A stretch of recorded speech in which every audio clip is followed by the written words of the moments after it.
Imagine standing before a judge, the rest of your life being determined by the decisions you made as a teenager.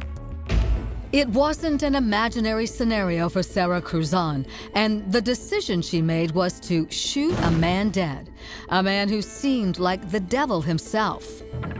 He first had sex with me when I was 11. I wanted it to stop.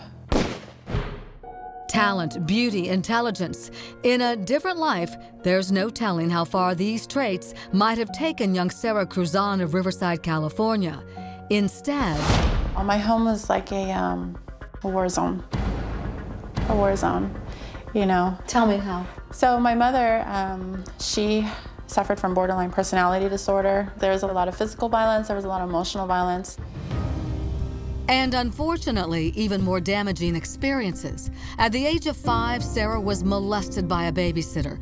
Years later, her mother's own boyfriend abused her again. The young girl told her mother, but it only made things worse. She would say to the guys, "Oh, you like my daughters? You think my daughters are more attractive than me?" And there was this competition that she had created. Despite the unimaginable horror that was her everyday, Sara managed to excel. School came to me very easy. It was an excellent outlet for me from the trouble that I was experiencing within my home. But there's only so much one person can fight, especially a young girl with no positive role models. The absence of my father allowed me to be a little bit more vulnerable to other males that would find their way into my life. Including the male who would change her life forever. When Sara was just 11 years old, she met 31-year-old pimp George Gigi Howard. Rather, he met her. So I'm coming home from school and a red Mustang drives up next to me, and I could see my home across the street.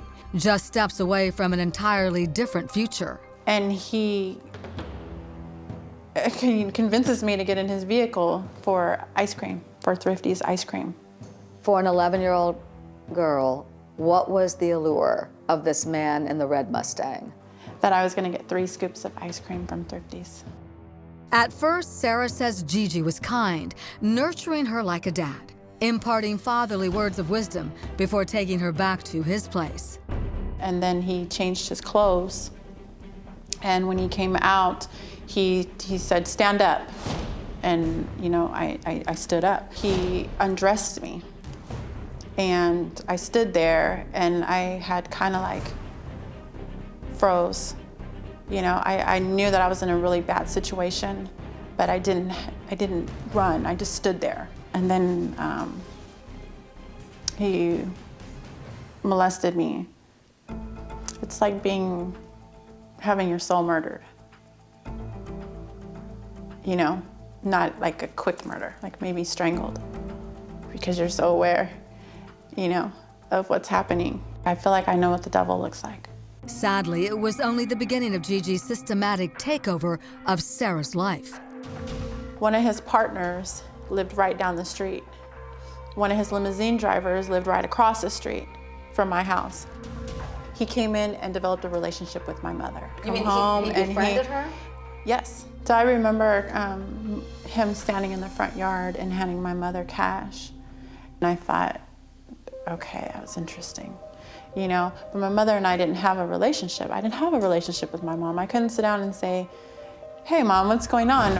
But today, Sara is quick to share her thoughts on her mother's role in what was to come. I believe that my mother was one of my first traffickers. Gigi spent the next 2 years breaking Sara down physically, emotionally, and spiritually, grooming her for a life of prostitution. Then, when she was just 13, he turned her out on the streets.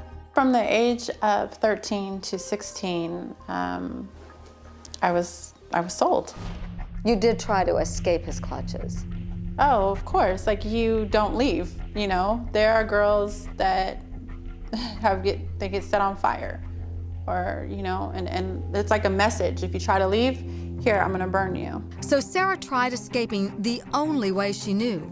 I would try with pills or cutting myself, and was so upset when I didn't die.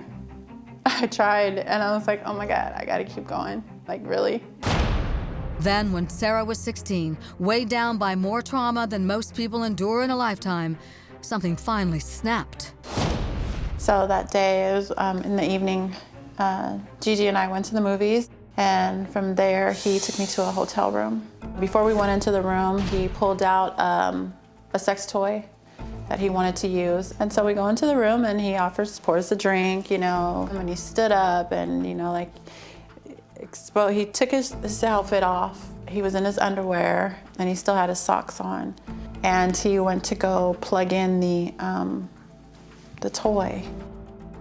And what happened next would rival any of the horror that had come before. Coming up, I wanted everything to stop, and it happened so fast. a split-second decision shatters multiple lives. And I got on my knees, and I just said, I'm so sorry.